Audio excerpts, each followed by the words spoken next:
Glória a Deus, que bom estarmos juntos mais uma vez. Vamos fazer a ministração da palavra de Deus e eu peço ao Espírito Santo que derrame da sua graça a mim e a todos vocês que estão aí me ouvindo com boa vontade, com a boa vontade de quem quer crescer na graça e no conhecimento de Jesus Cristo. Eu quero falar hoje sobre o apóstolo Paulo, sobre Saulo de Tarso, sobre três aspectos: a lei, a graça e o resultado da graça. Esses aspectos na vida de Paulo e que também servem de exemplo para todos nós na nossa vida, porque a nossa vida ela tem esses aspectos. O tempo que nós vivemos na lei, sob a lei, o tempo que nós vivemos sob a graça e o resultado dessa graça.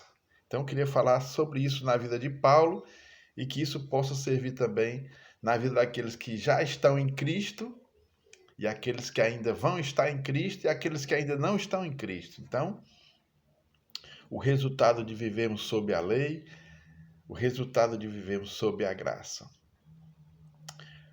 Epístola de Paulo aos Romanos, capítulo 7, do verso 15 ao 25, diz assim: porque nem mesmo compreendo o meu próprio modo de agir, pois não faço o que prefiro, e sim o que detesto. Ora, se faço o que não quero, consinto com a lei que é boa. Neste caso, quem faz isso já não sou eu, mas o pecado que habita em mim. Porque eu sei que em mim, isto é, na minha carne, não habita bem nenhum, pois o querer o bem está em mim, não porém o efetuá-lo, porque não faço o bem que prefiro, mas o mal que não quero, esse faço. Mas se faço o que não quero, já não sou eu quem o faz, e sim o pecado que habita em mim. Então, ao querer fazer o bem, encontro a lei de que o mal reside em mim. Porque no tocante ao homem interior tenho prazer na lei de Deus, mas vejo nos meus membros outra lei que, guerreando contra a lei da minha mente,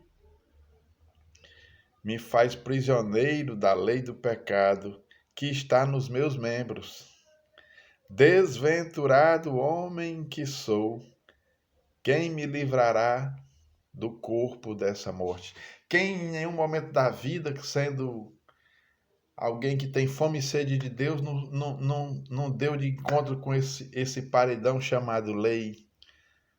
Não é isso? Porque a palavra de Deus diz que o aguilhão do pecado é a morte e a força do pecado é a lei. Porque a lei, a qual Deus nos encerrou todos debaixo da lei, para usar de misericórdia para com todos. A lei é o caráter perfeito e santo de Deus, e cumpri-la é impossível ao homem. Então, todo homem, quando ele está debaixo da lei, ele sofre, porque ele quer fazer a vontade de Deus.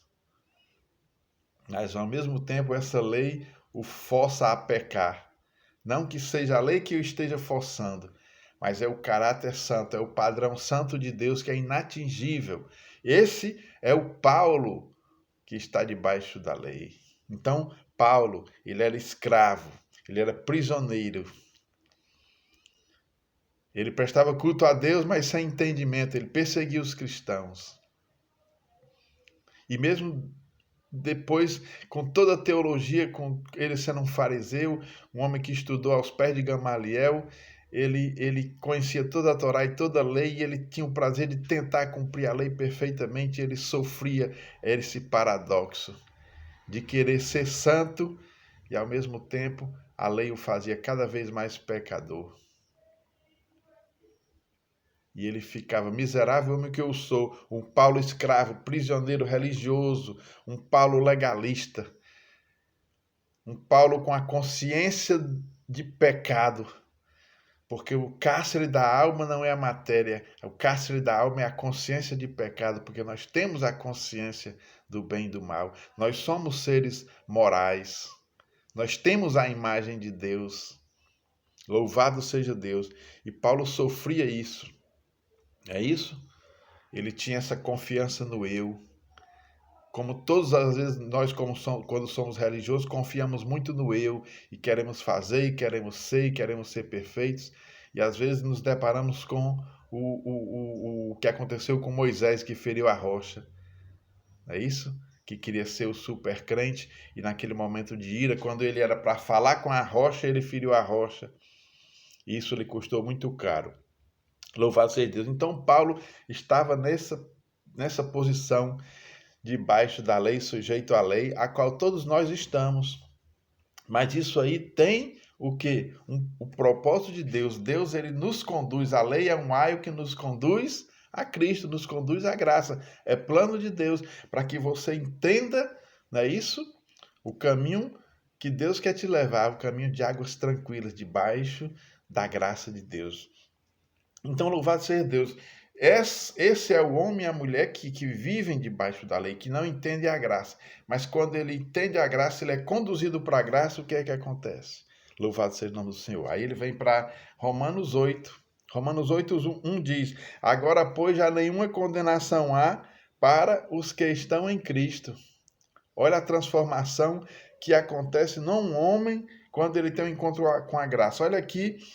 No verso 24 de Romanos, do 7, ele diz assim: Desventurado homem que sou, quem me livrará do corpo dessa morte?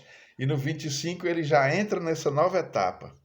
Quando ele cai do cavalo, as escamas caem, Deus fala com ele, Deus chama, Deus transforma, e agora ele se transforma num homem cheio da graça, disposto a fazer a boa, perfeita e agradável vontade de Deus. Ele diz: Graças a Deus por Jesus Cristo, nosso Senhor, de maneira que eu de mim mesmo com a mente sou escravo da lei de Deus, mas segundo a carne da lei do pecado.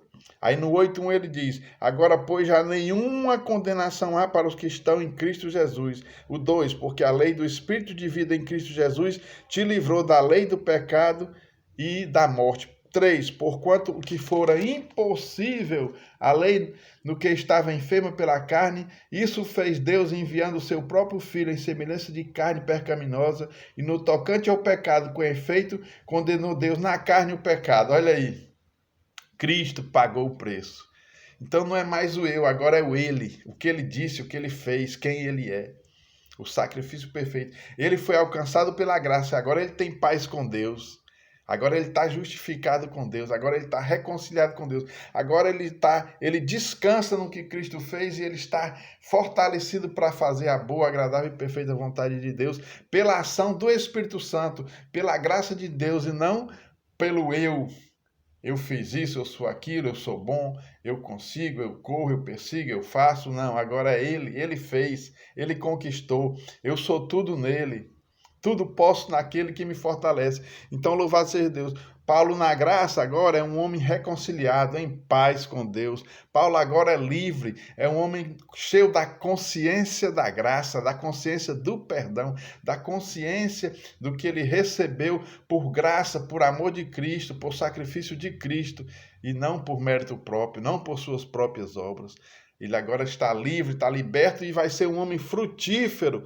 Louvado seja o nome do Senhor, um verdadeiro adorador, um servo obediente. E no Romanos 8, do 14 a 17, ele diz aqui, ó. Romanos 8, 14 a 17. Ele diz assim: Pois todos os que são guiados pelo Espírito de Deus são filhos de Deus, porque não recebestes o espírito de escravidão para viverdes outra vez atemorizados, mas recebeste o espírito de adoção baseados na qual clamamos, Abba, Pai. O próprio Espírito intercede por nós com gemidos inexprimíveis. O próprio Espírito testifica com o nosso Espírito que somos filhos de Deus. Ora, se somos filhos, somos também herdeiros, herdeiros de Deus e co-herdeiros com Cristo. Se com Ele sofremos, também com Ele seremos glorificados. Oh, glórias a Jesus. Então, esse é eu mostrei aqui para você, o homem na lei, o Paulo debaixo da lei, o Paulo debaixo da graça, e agora o resultado da graça de Deus na vida de Paulo.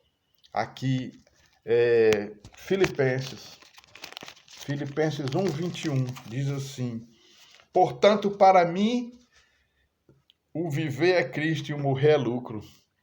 Filipenses 3, do 7 ao 9, ele diz assim: mas o que para mim era lucro, isto considerei perda por causa de Cristo. Sim, deveras considero tudo como perda por causa da sublimidade do conhecimento de Cristo Jesus, meu Senhor, por amor do qual perdi todas as coisas e as considero como refúgio para ganhar a Cristo. Louvado seja o nome do Senhor. E ser achado nele, não tendo justiça própria que procede da lei, senão a que é mediante a fé em Cristo, a justiça que procede de Deus, baseada na fé. Oh, glórias a Jesus. Que coisa linda. Olha o resultado da graça. E Filipenses 4, do 11 ao 13, diz assim: digo isto não por causa da pobreza, porque aprendi a viver contente em toda e qualquer situação. Tanto sei estar humilhado como também ser honrado. De tudo e em todas as circunstâncias já tenho experiência, tanto de fartura como de fome. Sim, de abundância como de escassez. Tudo posso naquele que me fortalece. Oh, glórias a Jesus. E agora eu concluo a mensagem. Eu aplico a mensagem. Lei é morte. Lei é consciência de pecado, é condenação, é escravidão. Lei é se gloriar nas obras, no eu. Não é isso? Lei é o culto de si mesmo. Lei é escravidão. Porque a lei é o caráter de Deus. E só quem consegue cumprir a lei e te conduzir para a graça é Cristo. Ele é santo, ele é justo, ele é perfeito. Ele é verdade, é santidade. Ele é o Filho de Deus enviado como sacrifício perfeito, como propiciação pelos nossos pecados. Então você precisa receber a graça, você precisa sair da condenação da lei e vir para o perdão da graça e a graça do perdão que é Cristo. Porque a lei veio por intermédio de Moisés, mas a graça e a verdade vieram por Jesus Cristo. A graça é vida, a graça é consciência de perdão. Graça é se apropriar do corpo e do sangue de Cristo, receber a vida, a verdadeira vida. Ser ressuscitado em vida. Oh, glórias a Jesus. Graça é salvação, é libertação. Bendito seja o nome do Senhor. Então, escolhe, pois, a vida, escolhe, pois, a graça. Hein? Amém? Escolhe Cristo. Escolhe uma nova vida, uma vida nova. Escolhe um novo nascimento. Escolhe viver em novidade de vida. Escolhe Cristo. Esse é o caminho, a verdade e a vida. Amém? Um beijo, fique na paz. Tudo de bom para vocês. Se alimente da palavra. Se alimente de Cristo. Cristo é vida. Não existe vida fora de Cristo. Um abraço.